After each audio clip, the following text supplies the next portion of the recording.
play an unfinished level from The Last of Us Part 2.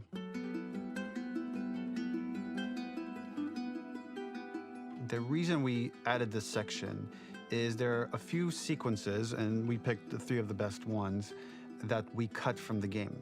Often we build a game that's much bigger than what ends up being the final product. They were months away from being finished, but we wanted to give you an insight of what it's like when we built the game, because often we have this whole thing constructed and it doesn't have final art or audio or dialogue. And here you get to see the building blocks of what it's like when we first string a bunch of these levels together. This is the intro to the first deleted level, and this one is the roughest of the 3. We wanted to show more of how Jackson operates. So this is the festival where Ellie ultimately kisses Dina. This sequence would have come very late in the game as a flashback sequence while you're in the farm with Dina. And we wanted to show what is the rest of Jackson doing, and wanted to put on the stick, make it interactive. So you could see when you're outside, there are all these almost like carnival games that you can play. You could mix drinks, you could play with these kids that are playing a sort of clicker Marco Polo, sit down and listen to conversations. And all the different interactions were first or second pass, very, very early passes. The building blocks are there, but nothing is final. And ultimately, while we were very excited by the sequence, it's pretty fun and lighthearted. It just slowed things too much as we're barreling towards the end of the story at this point. So again, reminder, rough, missing audio, missing animation, missing gameplay tweaks, missing dialogue, but pretty representative of what it would have been. So enjoy.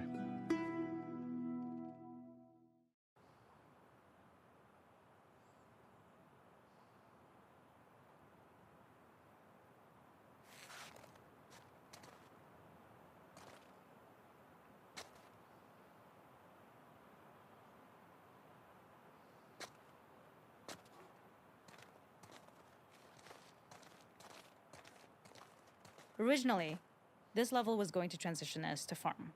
We would go all the way through to the dance, where Ellie and Dina share their first kiss. Then we would play through farm, and when Ellie plays the guitar at night, she would remember the Seth incident. So, the opening for this was a little tricky.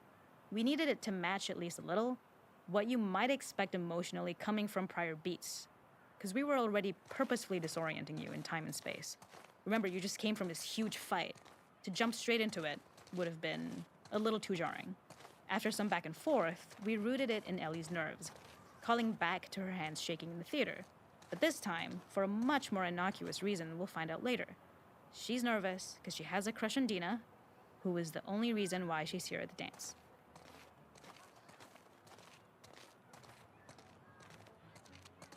Something we really wanted to do was highlight the way their lives had turned upside down since she went down this path. We had this idea of recontextualizing all of our usual gameplay mechanics that were designed for really violent ends. The workbench, door bashes, throwable weapons, and even the infected, which is my personal favorite. Peppered throughout the level are moments of levity or shared history, all the while seeing how happy and mundane they all were before her huge revenge odyssey.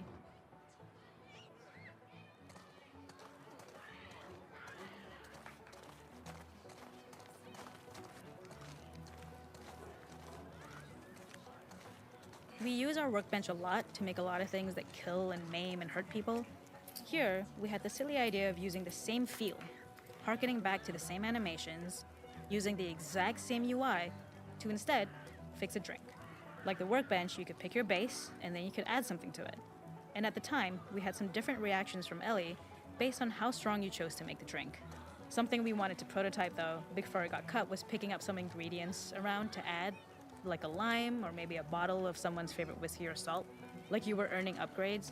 We also toyed with having Ellie carry around the drink you made and occasionally sip it, psyching herself up to go talk to Dina inside because she's nervous. It got too noodly though, because she would need to keep placing it somewhere before she did anything, so it would have ended up more trouble than it was worth. The makeup artist is pretty simple. It's one of those little in-game scenes we peppered in to make it feel like Ellie had roots in the town. Hallie, our writer, mentioned that in her mind, an ex-girlfriend of Ellie's tattooed her arm to cover up her scar. So we figured this might be the only time you get to see that. We wanted to hint at it and allude to it and make it feel like there had been so much more that had been happening and so much more that Ellie threw away.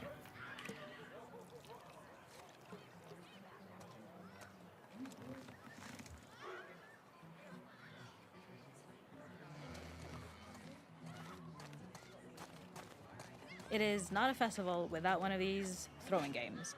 This one, of course, uses our throwable system where you're often chucking explosive things or stunning things, but for a more wholesome purpose, although some people take this game really seriously.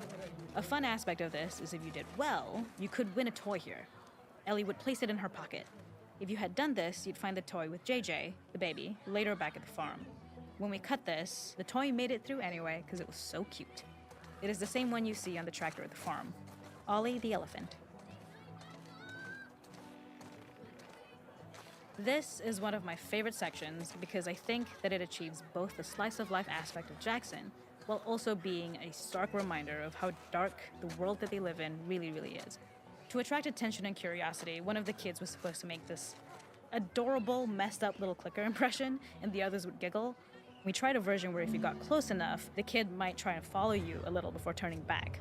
Since clickers are blind and move by echolocation, for this game of messed up tag, Ellie must close her eyes and listen for when the children give themselves away. The thought was that these kids are in relative safety. They still grow up with the dangers of clickers and runners, and all those lessons would embed themselves in the games that they play. When the festival got cut, they tried to preserve this moment and move it to the front of the game where the snowball fight is, as a tutorial. However, being in the headspace of a clicker doesn't really teach you how to deal with them. Eventually, it evolved, and they instead made the snowball fight, which was, I think, way more effective. For me, it's character illuminating that not only does Ellie know this game, she plays along.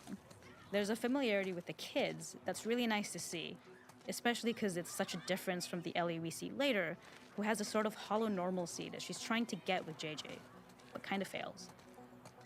There's a hidden spot at the back that was just a bit of fun. It was highlighting Jackson's normalcy with something we would find in a real world. In the back, you would find teenagers finding some alone time with each other in a dark corner of a party. It was rewarding the player for peeking into a hidden corner, but ultimately redirecting them back to the festival. We also had versions of them smoking weed here, despite Maria's consternation, probably having gotten it from Eugene.